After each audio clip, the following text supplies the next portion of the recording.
کہ جناب اگر ہم نے لندن میں کسی کو کال کی تو عین ممکن ہے کہ کال ٹیپ کر لی جائے، ہیک کر لی جائے، یا اس ریکارڈنگ آج کل کیونکہ آڈیو ویڈیوز کا موسم ہے تو شاید پھر ایک اور ٹیپ منظر عام پر آ جائے جس میں رہنمائی لی جا رہی ہے، پوچھا جا رہا ہے. اگر پوچھا جا رہا ہے، گلہ کیا جا رہا ہے کہ جناب ہم نے تو بیان حلفی آپ کو دیا تھا، یہ اس لاکر سے کیسے لیک ہوا، یہ سیل تھا، یہ انفارمیشن باہر کیسے آئی، یہ تمام باتیں ہو سکتی ہیں. اور اس کے لیے عین ممکن ہے کہ یہ ضروری سمجھا ہو کہ کسی کو لندن بھیجا جائے. اب میں یہ الزام نہیں لگا رہا، یہ صرف اور صرف حالات کے جو پاسبلٹیز ہیں وہ ہم آپ کے سامنے رکھ رہے ہیں کہ یہ بھی ممکن ہے، ایسا بھی ہو سکتا ہے. لیکن احمد حسن رانا نے جو ان کے صاحبزادے ہیں انہوں نے ملنے سے اس چیز کو کنفرم کرنے سے گریز کیا، اور انہوں نے کہا کہ بلکہ کیٹیگوریکلی انکار کیا کہ نہیں جناب میں یہاں پہ کسی کو ملنے نہیں آیا، ویکیشنز کے اوپر آئے اور پھر ایک دو دن میں میں دوسرے شہروں میں بھی جاؤں گا، اور پھر ہمارا انشاءاللہ ٹیوزڈے والے دن شاید احمد حسن رانا سے کوئی ٹائم ہو جائے تو مزید چیزیں بھی میں آپ کے سامنے رکھنے کی پوزیشن میں ہوں گا. تو ویورز یہ اس وقت سچویشن ہے. احمد حسن رانا آخر لندن کیوں آئے، اور اس کی ٹائمنگ بڑی امپورٹنٹ ہے کیونکہ 7 تاریخ کو اسلام آباد ہائی کورٹ میں دوبارہ کیس کی ہیئرنگ ہوگی اور پھر سوال اٹھائے جائیں گے، کیا لکھا تھا، کیوں لکھا تھا، کس لیے لکھا تھا، بنیادی مقصد کیا ہے.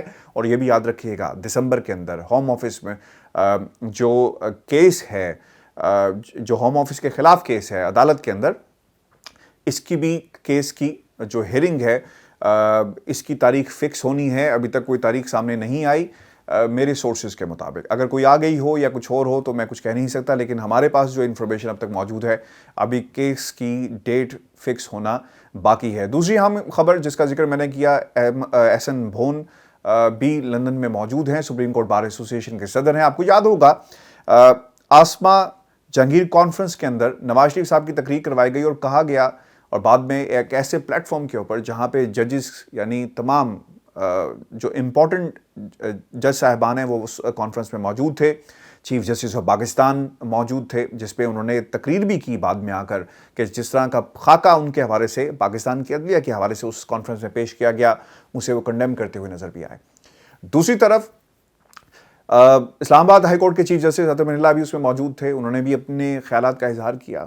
تمام ججز موجود ہیں. اور پھر آخر میں یہ رواج ہے اور یہی سب کچھ ہوتا رہا کہ جب بھی کوئی امپورٹنٹ ایونٹ ہوتا ہے، جو فائنل ڈے ہوتا ہے یا تقریب کا آخری گھنٹہ ہوتا ہے، اس میں سب سے امپورٹنٹ شخصیت کو وقت دیا جاتا ہے.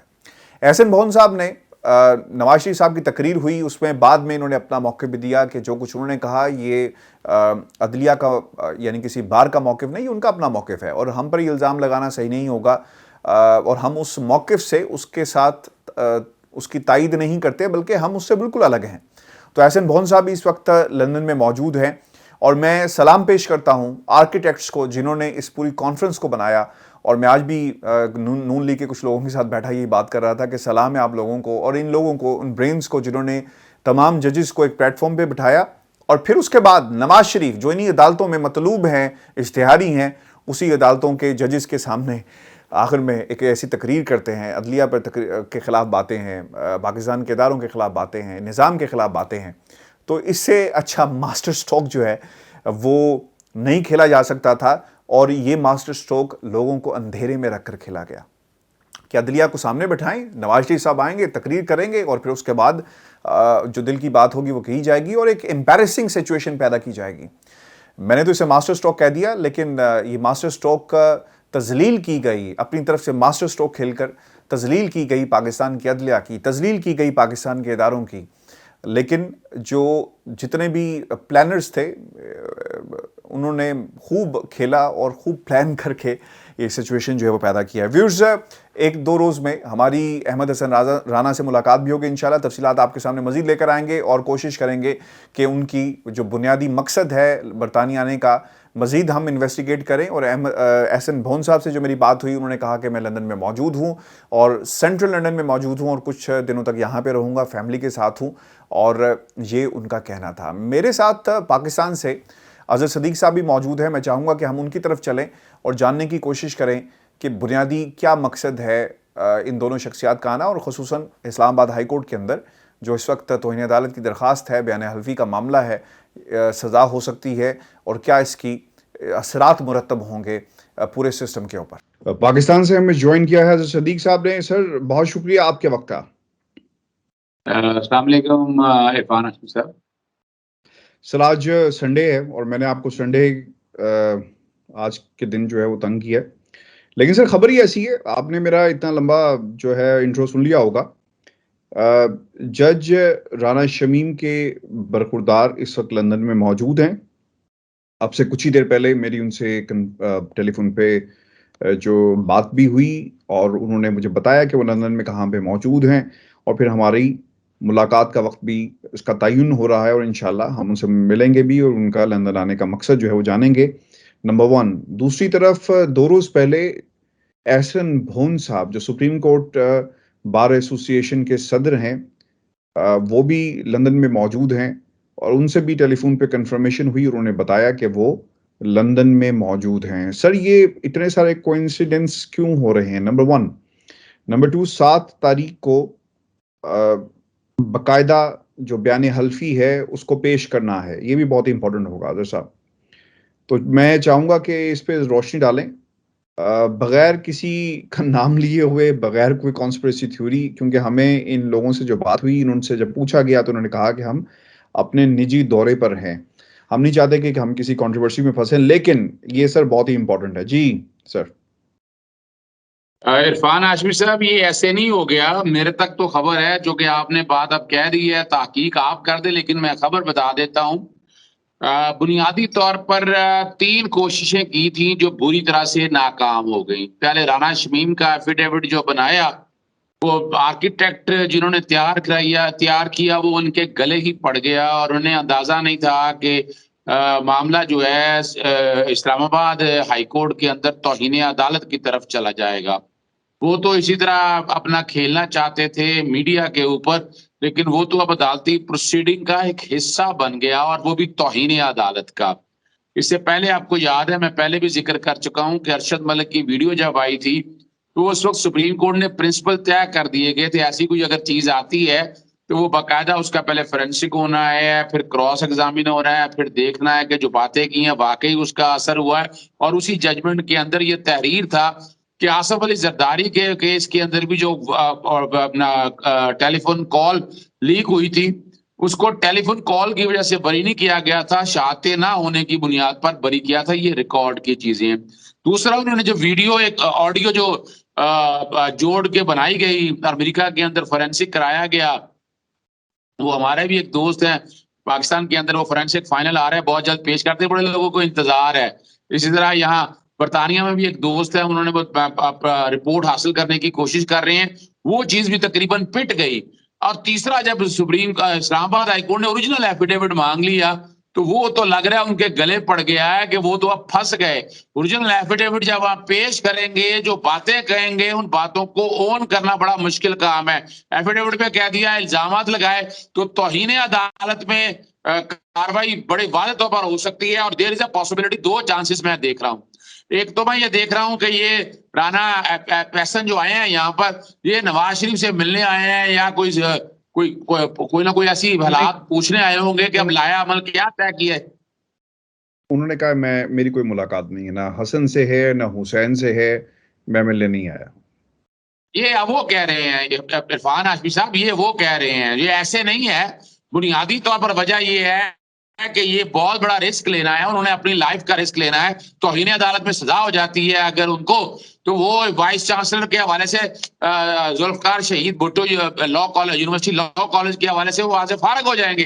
تو یہ کوئی نہ کوئی تو ڈیل ایسی ہو رہی ہوگی نا کہ فائنینشیل گین. یہ میرا کہنا ہے، یہ میں آپ پہ نہیں ڈال رہا، یہ میں اپنی جو تحقیق ہے اس پہ حوالے سے بات کر رہا ہوں کہ اور وہاں بیٹھ کر ان سے طے کرنا ہے کہ وہ ایفیڈیوٹ کو اون کریں یا نہ اون کریں. دیر از اے پاسبلٹی کہ 7 تاریخ کو وہ ایفیڈیوٹ چاہے ٹائم مانگے کہ ہمیں ٹائم دیا جائے، لیکن وہ ایک کیس بنانے کی کوشش کر رہے ہیں. ورنہ آپ یہ کہہ رہے ہیں کہ یہ بات ٹیلی فون پہ نہیں ہو سکتی تھی، یہ بات جج صاحب یہ بات ٹیلی فون پہ بھی کر سکتے تھے، رہنمائی لینا یا دینا یا کوئی بھی بات جو ہماری اسیسمنٹ ہے. اگر جو جج صاحب اگر لندن آئے، ایفیڈیوٹ دیا، اور اوبیسلی پھر اس حوالے سے کسی نہ کسی لیول پہ تو اظہر صاحب بات ہوئی ہوگی کہ اب کیا کرنا ہے، آئندہ کا لائے عمل کیا ہوگا، اسے لیک کس نے کیا.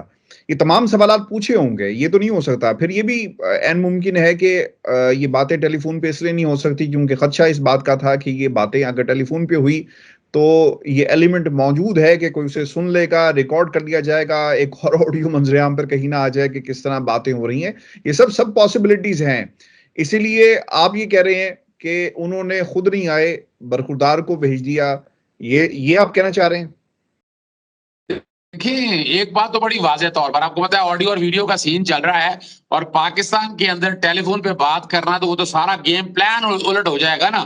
اپنے آپ کو وہ کیوں آ کر انگلینڈ میں بیٹھے ہوئے, لنڈن میں آ کر خفیہ ملاقاتیں کیوں ہو رہی ہیں؟ تو یہ علیحدہ بات ہے کہ وہ چیزیں بھی ہمارے کئی دوست ہیں, صحافی ہیں یا دوست ہیں, وہ دیکھ لیتے ہیں. اور میں نے تو بڑا واضح طور پر جو تحقیق کرائی تھی وہ تو چیزیں ساری سامنے آ جائیں گی کہ یہ ایفیڈیوٹ بھی جو رانا شمیم کا سائن ہوا یہ نوٹری پبلک کے سامنے نہیں سائن ہوا تھا, یہ حسین کے فلیٹ کے اندر جو آفس کے اندر یہ سائن ہوا تھا. تو یہ ساری چیزیں بیٹھ کر اب وہاں طے ہونی ہے کہ یعنی یہ چیزیں سامنے نہ آ سکے. دو رسک میں بتا رہا ہوں آپ کو. ایک تو ہے کہ اگر یہ رسک لینا ہے تو ان کا سارا فیوچر داؤ پہ آ جانا ہے, انہوں نے کوئی صدر بننا ہے, وہ کوئی ایسی چیزیں لینی ہے, اگر توہین عدالت میں صدا ہو جاتی ہے تو پھر تو وہ صدر بننے سے بھی چلے جائیں گے نا. تو یہ ساری چیزیں وہ سوچ کر پلان کرنا ہے, یا تو کوئی بھاری قیمت وصول کی جائے گی یا ڈیفینیٹلی اگر یہ رسک لینا ہے تو اس رسک کے حوالے سے پلاننگ کی جائے گی. یا یہ ہوگا وہ کہیں گے کہ یہ ایفیڈیوٹ جو ہے نا میں نے اس مقصد کے لیے دیا نہیں تھا, یہ ایفیڈیوٹ ویسے ہی تیار کیا گیا تھا. جیسے میرا ایک اپنا خدشہ ہے, جو میری انویسٹیگیشن ہے وہ یہی ہے کہ یہ امیگریشن ٹرائبونل کے اندر بھی اپنا جو ویزا ایکسٹینشن کے حوالے سے وہاں کا استعمال ہوا ہوگا تو وہ اس سے ٹوٹل ڈینائی کر جائیں گے. تو 3 چانسز ہیں کہ جس کا بیٹھ کر یہ فیصلہ کرنا, اور یہ فیصلہ لندن کے اندر ہی ہونا ہے, یہ فیصلہ پاکستان کے اندر نہیں ہونا. لندن میں یہ فیصلہ ہوگا, وہ آگے لائن آف ایکشن کنوے کی جائے گی اور اس کے مطابق چیزیں سیٹ ہوں گی. لیکن کوئی بھی آپ ایکشن لے لیں اس کا مریم نواز کی یا نواز شریف کی اپیلوں پر کوئی اثر نہیں پڑے گا. ہو سکتا ہے میرٹ پہ وہ کوئی کیس کسی اور طرف چلا جائے, لیکن ان چیزوں کا کوئی فائدہ کچھ نہیں ہوگا انہیں. اور سر احسن بھون صاحب بھی یہاں پر آئے ہوئے ہیں. دیکھیں اب میں نے احسن بھون صاحب کا الیکشن لڑا ہے اور اب دوست ہمارے ہیں, لیکن وہاں کم از کم بار ایسوسی ایشن یا ان سب کو بتا کے جانا چاہیے تھا. پنجاب بار کاؤنسل کے اندر ایک چیف جسٹس صاحب آئے تھے تو وہاں ہمارے دو جو سیکٹری ہیں ان سے ہمارے ایک دوست نے پوچھا تو انہوں نے اوائڈ کیا ان کے جانے کا, یعنی یہ اوپن نہیں کیا گیا تھا. یہ تو آپ جیسے لوگوں نے تحقیق کر کے پتہ کرا لیا کہ وہ یہاں پر موجود ہے, اور وہاں جب پوچھا گیا تو احسن بھون صاحب خالی یہ نہیں ہے, اس کے علاوہ ایک ہمارے اور دوست سینیٹر ہیں وہ بھی یہاں ہوئے ہیں, 2 لوگ اور آئے ہوئے ہیں. وہ 2 لوگ بڑے اہم لوگ ہیں کہ جنہوں نے بیٹھ کر وہ صحافت سے تعلق رکھتے ہیں. میں بتا دوں آپ کو, نام بہت جلد آ جائیں گے. وہ جو کھچڑی پک رہی ہے, ملاقاتیں یہاں ہونی ہے. اب یہ ملاقاتیں اب انہیں بڑی پلان کرنا پڑنا ہے کہ وہ تو چھپ چھپا کے یہ کرنا چاہ رہے تھے. احسن کا بھی آپ نے, رانا احسن کا بھی آپ نے پتہ لگا لیا, وہ بھی چھپ چھپا کے, کسی کو کوئی پتہ نہیں تھا.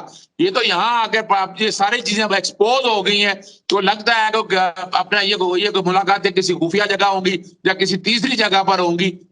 دیر از اے پاسبلٹی کہ یہ ایون فیلڈ کے اندر یا حسن یا حسین کے دفتر میں نہ ہو, لیکن کوئی تیسری جگہ کا انتخاب ہوگا. ہو سکتا ہے لندن سے کہیں باہر ہو یا کہیں فارم ہاؤس وغیرہ پہ ہو. یہ چیزیں ملاقاتیں ہونی ہیں ان سب کی, اور اگلا عمل طے ہونا ہے. بہت شکریہ صدیق صاحب آپ کے وقت کا.